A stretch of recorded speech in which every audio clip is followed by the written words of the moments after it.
Hi, Santi or Santiago, as you wish to be called, whatever. Yeah. It's nice to see you here. I am in Berlin. You are in Colombia. Which city are you exactly? I am in Bogota in the apartment I grew up with my parents. Yeah. Amazing. And how many weeks ago have you returned from Kronberg?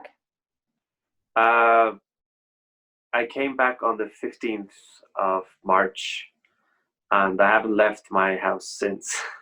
Like even on the street? I've never been on the street since I arrived. Since zero? Oh, wow. Yeah, so more than 2 months now. Yeah. Okay, because Berlin is allowing people, and Germany in general is allowing people on the streets. I don't know what I would feel like if it would be different. I don't know. Yeah. How do you feel No, by now? honestly, I've kind of gotten used to it. Like, I'm a very kind of outgoing person. Like in normal situations, I would never really spend the whole day home. Um, Even if it's just go out for a coffee or something small, I have to, go out and stuff. But it is what it is, and I've actually gotten used to just being at home. It's actually been nice to be with my parents, hang out with them. Also have time for practicing or painting or whatever other thing I want to do, and not having to be anywhere at any time. So that's also kind of nice, I guess. Yeah. So just referring back to your painting and photography skills, I was really astonished because you're still very young and already the paintings are quite at a high level and photography also. How did you manage to develop these skills next to practicing the cello and being so successful at the cello? How do you balance this? Like, how did it start? Mm-hmm. Okay, so it started basically, my family. The painting side is my mother's side, and these two things you see behind me, and also the rest of my room and the rest of our apartment are filled with paintings by, my grandfather. Two of my uncles as well are also painters, and one of my aunts also paints sometimes, very well also. So I don't know. I was always kind of exposed to it from that side of the family, and I actually learned from two of my uncles. I remember the first oil painting I did. I don't remember how old I was. Maybe I was like 7 or 8 or something. I was very small. With the help from them, and I remember just liking it a lot. And anyway, when I was really really small, I used to always draw on all my school notebooks and stuff. Any paper that I had laying around, I would draw on it. Like after my lessons with my teacher, when I was like 5 or 6, he would always have papers and colors ready on his table, so I could draw while he was, talking with my mom about the lesson or something. So it was an interest that was always. People always encourage me to, pursue that. Not professional or anything. Just it's a nice thing to do and accompany your side, your personality, or just your life whenever you feel like it. Exactly. So it's a good interest to have, and I think the painting side of things came from that. The photography was more on my own. I took it up not really that long ago, maybe 5 years ago or something ish. That just came from, I don't know, just liking having a certain vision for certain things. When I see, for example, a really good headshot of an artist, like that really strikes me. That even before they play it, I don't know, it says something about yourself. The type of pictures you have of yourself say a lot about you. Yeah, definitely. And I think that's the first thing I noticed. Like for example, some people that I really truly admired, and they had such average pictures for concert programs or CD covers or whatever.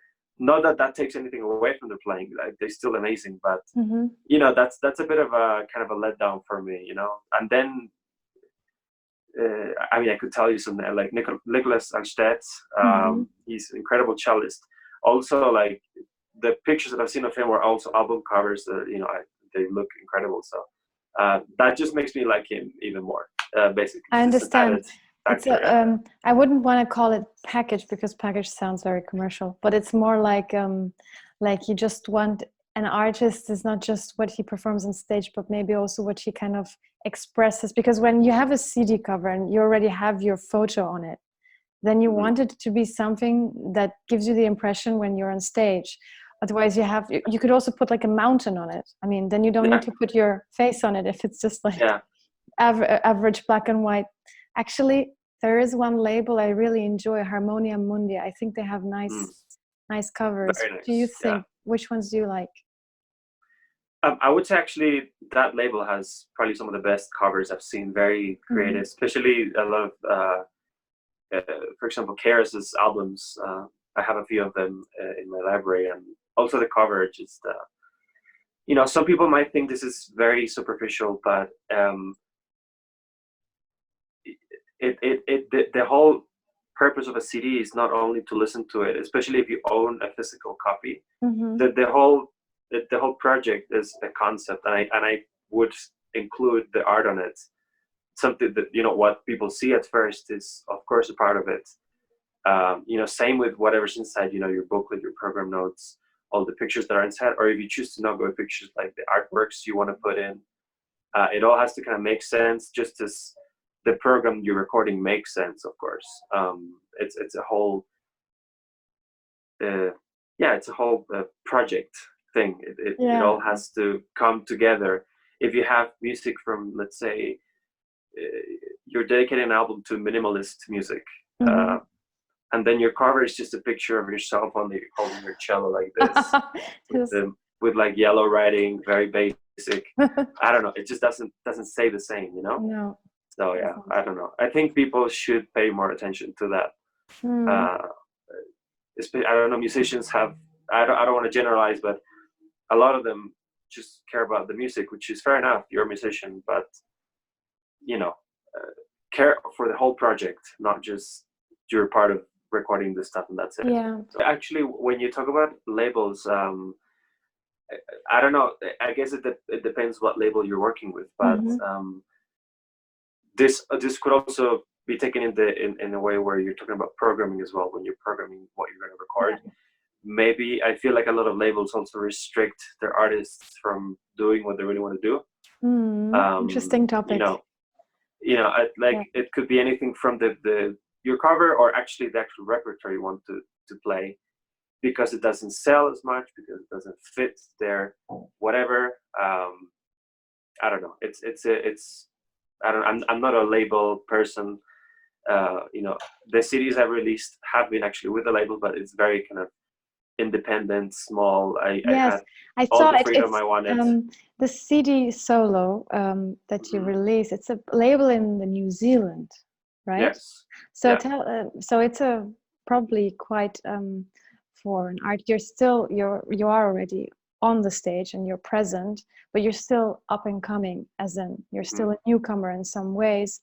And tell us exactly about this, what you're saying, that you decided to go to this label and produce something that not every artist who is new and up and coming would dare to do. So what made you actually stand your way and still go this more difficult way? Was it more difficult, in fact? Well, actually, that was a really nice project, because that solo was my debut album.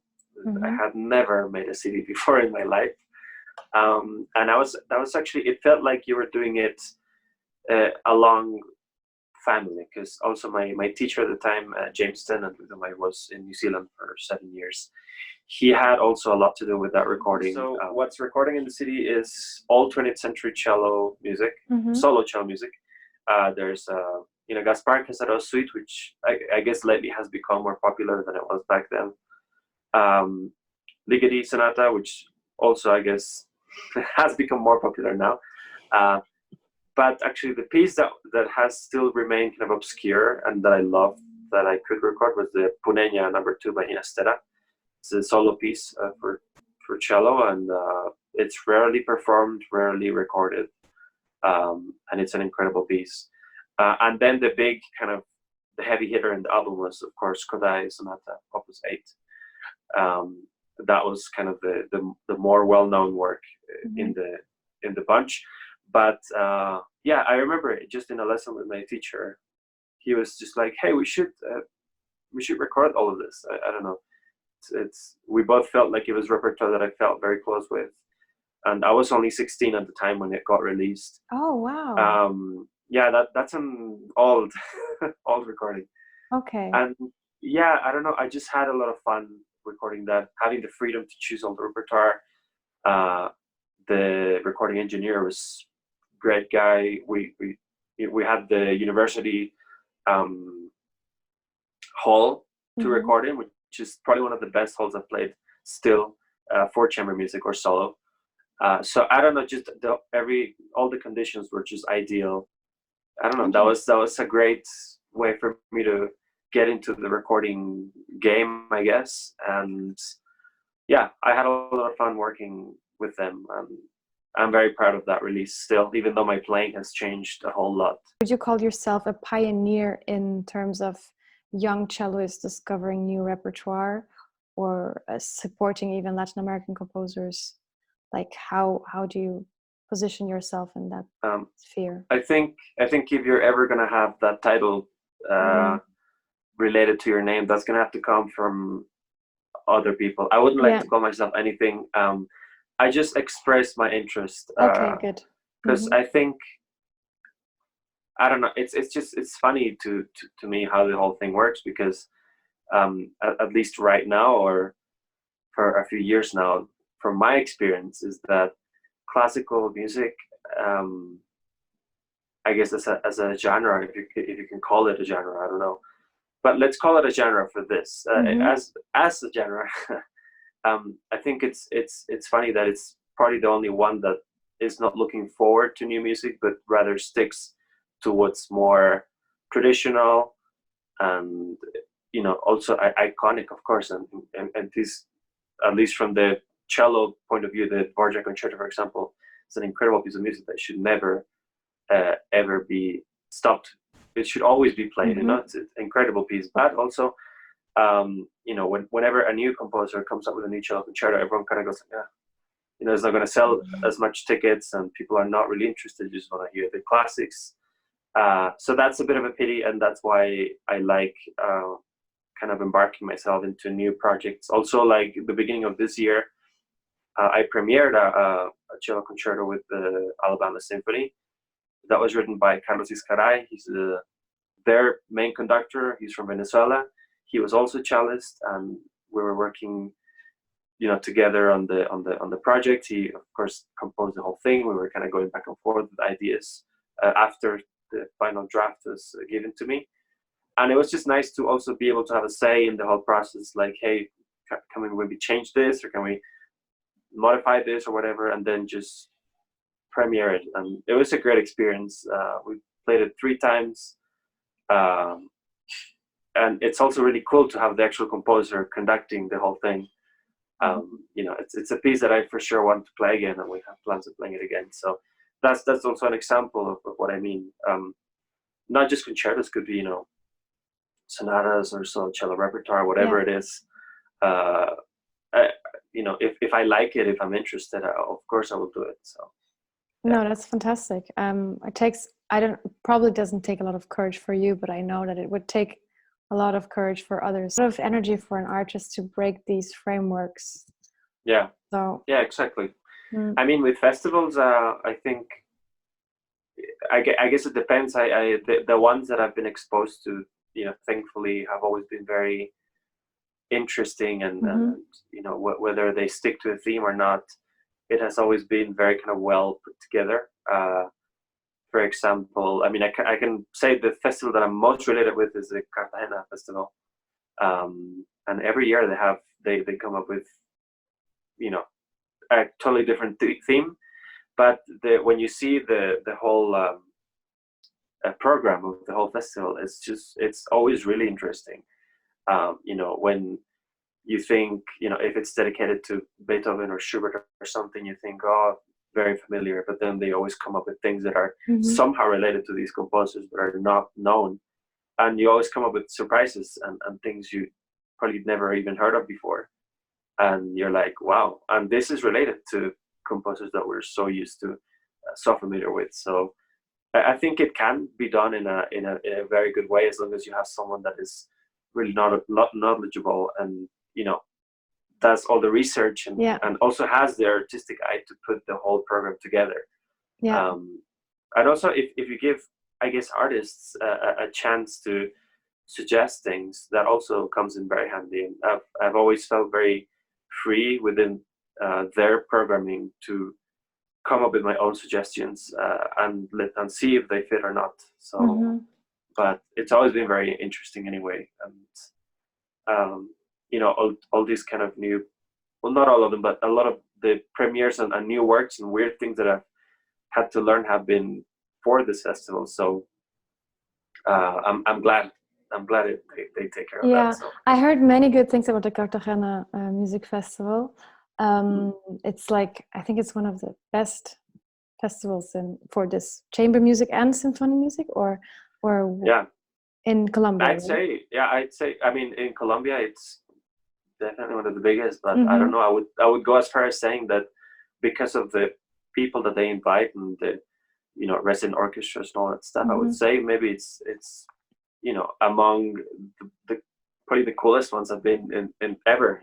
Wow. Okay. I could compare it to any other big festival, and it just has its own place. Even the fact that it's set in such a beautiful place like Cartagena, and that every year the program is so original. I don't know, it's really cool, and also the people that they bring into play. I don't know, it's just a great experience, and something to look forward to every beginning of the year. Speaking of which, you lost a lot of engagements, as you told us, and you also had probably, now you face half a year without concerts, right? And I understand from you that you enjoy and you have a positive mind in spending time at home, but still there are musicians who actually depend on this money. And do you think artists and people should get more involved in donations and raising funds for independent musicians, or musicians who just start to go on stage? Like, what do you think can be improved? You can say it about Colombia, or you can say it about Germany, or you can just give a general feeling that you have that could be better towards musicians. I mean, it's hard to know, because it's hard to know the position of everyone. Some people might be fine because not only they've gotten to perform a lot and they're already established, and the concerts are coming back, but they also have a good amount of savings to fall back on. So while cancellations are sad, it's still going to be okay. For those musicians that live day by day, that's hard, much harder, of course. Someone that doesn't have an ongoing salary and stuff, of course, that's pretty harrowing experience. And I would say that yes, all these kind of online tools are very important right now, and people that have put off the time to do it, now is the time to do it. And just to at least to try it, to see what happens. I think a lot of people just think, oh, that will never work, and like people will never pay for this, pay for that. And I think you just have to try and see at first. If you never try, then you're not ever going to find out. Maybe it does work, maybe it doesn't work, but at least you have that option that you explored. I think also like platforms like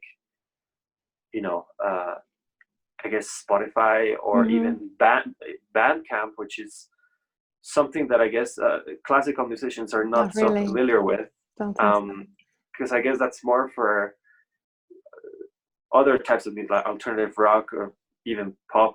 Anyone can create an account there, anyone can upload music there, and you can charge whatever you want to charge for an album. You can even say it's up to whoever buys it.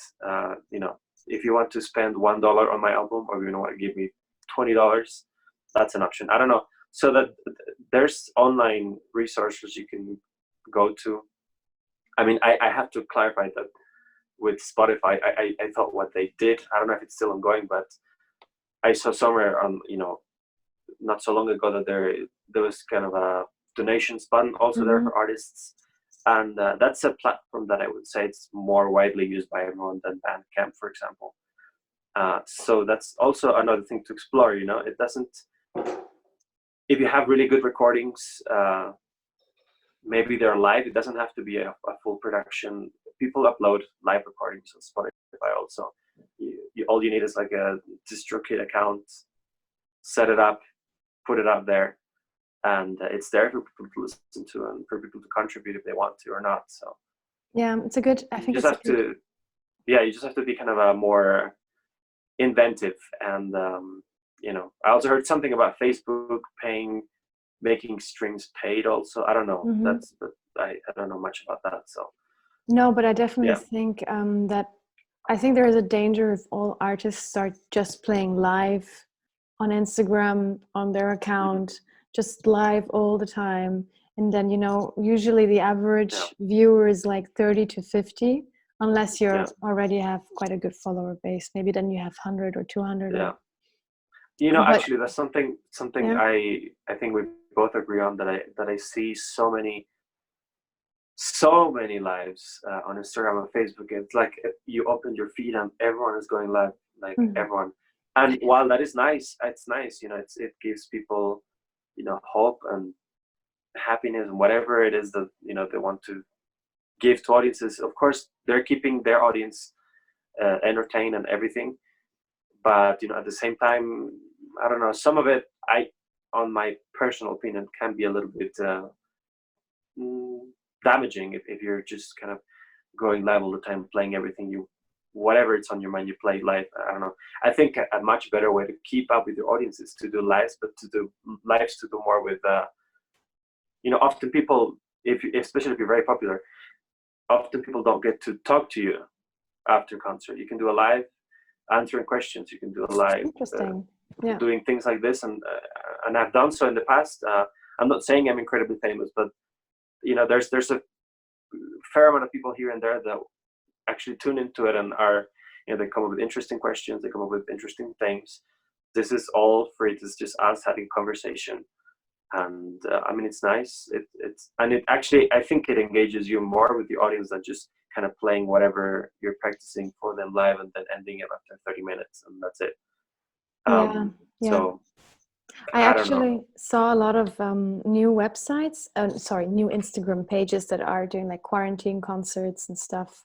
Everybody has this idea of like raising money through online concerts. And I think that's quite good because it's actually organized and they filter who is going to play, when they're going to play, and then they're going to set a time and people can tune in if they like.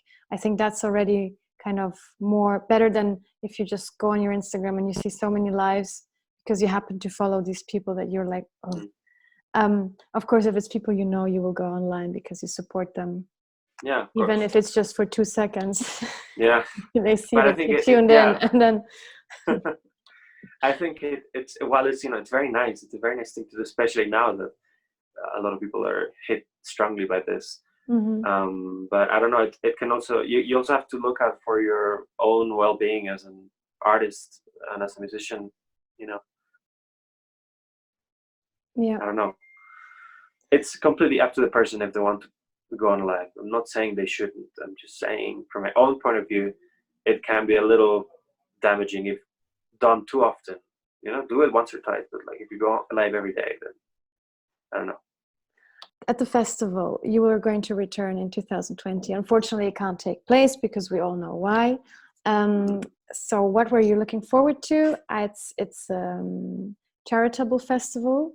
It's a festival that provides one with an orchestra and a conductor, nobody who is similar to you, selected from competitions, and you both meet for the first time. What is it that you learned from these experiences, and why did you look forward to returning? What do you gain from it exactly? So it's great to connect with people, conductors. I had also a great time. I don't know if many people say this, maybe they do or not, but like I also the food that I had every time there was really good. Everybody says that. Yeah. So it was nice. I remove it each time. Yeah. So, Yeah. no, Well, but the food is great. Yeah. I mean, clearly it's something that strikes a chord with most people. So I don't know. I just always have a great time, and I love the fact that it's set in St. Petersburg. Do you think it's a useful experience for young musicians to participate, just generally speaking, at festivals that where you don't already play with somebody like a very famous conductor or a very famous orchestra, but you actually meet each other? You're still all at the same level, you know? Mm-hmm. Do you think it's a useful experience for young musicians in terms of networking, or would you also say it's good to see how fresh conductors work? Or from the perspective of an instrumentalist, going more into detail? I actually, within my, within every time I've played concerts, especially with orchestra, it's still kind of rare for me to work with someone young. That's something I can only count with one hand, really, the opportunities I've had. So actually, now that you mention it, is very, I mean, first of all, I think it's really important, and it's also really cool if you got to work with someone that ended up being like the next Simon Rattle or something.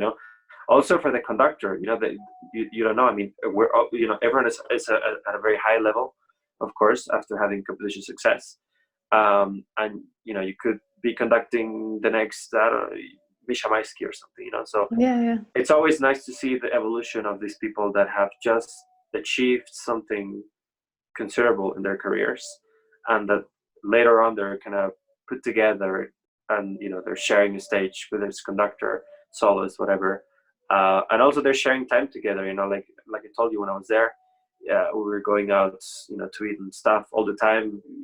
You become friends with these people. So I think it's a nice kind of hub for, I guess, the up and coming generation, I would say. I agree.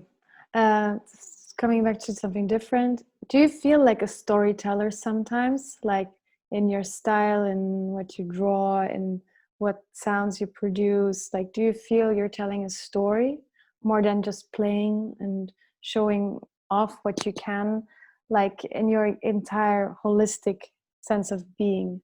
How do you perceive yourself? That's a very good question. I don't know if I could answer it very, like in a very articulate, but it's good because it's 10 p.m. and my mind is already yeah. It's time for these questions. So I think, of course, you have, or at least talking from my own point of view and the things I like to do and things I like to kind of put out there, I, of course, feel I have more freedom with things like, say, painting or photography, or the rare occasion where I put out something that I've written, which is often not connected with the cello. It's more to do with my guitar side of things. E-guitar or bass, double bass? Sorry, bass I play guitar, electric guitar. Okay, electric guitar. Guitar, I guess. I'm not, I don't have the same level as in cello, but I try to, I like it, and I like experimenting with it, and I don't have the pressure of having won some big thing, and so I have to be good. So it is what it is. But anyway, with that, I don't know. I have way more freedom, of course, and I just put out anything that I like. The sounds of. So if it's a song, of course, it's just something that comes from my mind. Sometimes it doesn't even need to be so deep. It could just be, it's an organized collection of sounds, basically, and it's up to you how you organize it or not. So whatever, if it sounds good to me, I would be proud to put it out and for people to listen to it, and it's up for them if they like it or not. Same with painting and all these other things. I think I'm a very kind of visual person, and I have a way of liking things and doing things, and it's just an outlet for me of kind of this creative energy that is left over from when I'm not playing the cello.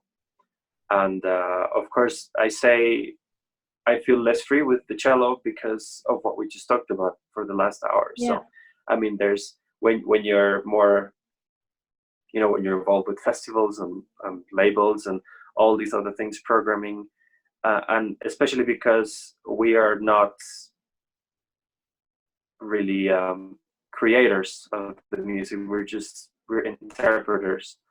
So you're gonna program Beethoven sonata. Well, you have to play a Beethoven sonata. You have to, there's certain things you have to follow, because you cannot just, you can't make a Beethoven sonata your own sonata. I mean, you will interpret it and you will put your personality into it, but what's written is written, and you have to respect that. And it's fair enough, because it's incredible music. So but you're not a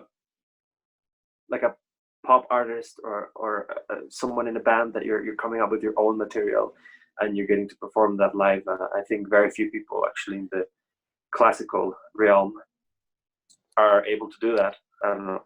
Often composers, they don't really play the works themselves, or it's hard to find someone that is maybe a soloist or a chamber musician, or someone that actually is constantly also playing their own works. I mean, the only person that I can think of is Giovanni Solima. Yeah. That's really the only person that I can think of at this right now. And I think that's really cool. I love the things he comes up with, the pieces he makes. So that's why I say maybe there's a little bit less freedom with the cello, but anyways, it's I try to regain that freedom with playing new works, or bringing things that are not bringing things that are maybe in the shadows too much, and you play, I don't know, making arrangements of things. Maybe even once I'll come up with my own thing for the cello. I don't know, who knows. Takes time. I'm open to it, but yeah, it takes time, takes a lot of effort and exploration. And would you like to play with visuals, like let's say like on a screen behind you, like a big screen with like moving visuals and light effects, like you do with electronic music concerts sometimes? They have a set, and then behind the set they have a huge thing happening with light designers and actual video designers. Yeah, of course, I am all up for that. I think that's something that hasn't been explored that much, or at least in my own experience going to concerts. It's rare still, the opportunity you get to see that. The only thing I do care about, though, is that if, for example, I was involved in a project like that, first of all, whatever imagery or whatever visuals are going to happen, and whatever music is going to be played, they all need to be cohesive. They need to make sense together. Otherwise, it's just a waste of energy. So and of course, it needs to also be not just flashy and like glowy, like you're in a nightclub. I don't mean that, but it should also tell something to whoever's watching that concert. It all needs to make sense. It all like what I was saying about an album.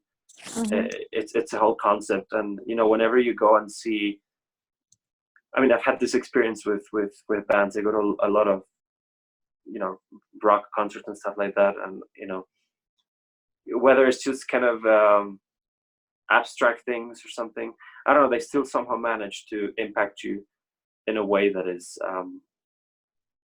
amazing, because you're both paying attention to the artist playing and also to whatever else is happening behind them or around them. One of the things I saw which was really captivated me was Sigur Rós live in a park, and with an incredible installation that made sense. Absolutely was synced with the music. I'm sure you know how they sound.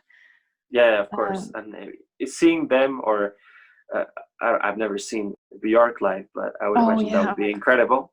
She was supposed to do an orchestral tour in Germany in the summer, but of course. But I mean, some things like that, the artists that really take care of what's happening there. It's not just like boom, boom, boom, boom lights. Also Radiohead, for example. I don't know. There's a ton of examples. There is one festival in Germany. Thanks so much for taking an hour of your precious time. I will happily work on your interview, and let's see what comes out of it. I think what we will do is we will create like snippets on specific topics and put it on Instagram, like specific parts, and then have one website where we have all the interviews complete. If somebody wants to go, they can have a proper listen. Yeah, sounds good. Yeah. Sounds great. Okay. Yeah. Have a lovely day. Thank you. I'm gonna have a good night. Yes. Yeah. That's good. Thank you so much. No, thank you. Thank you for your time also. Bye. Bye-bye. Bye. Bye-bye. Bye.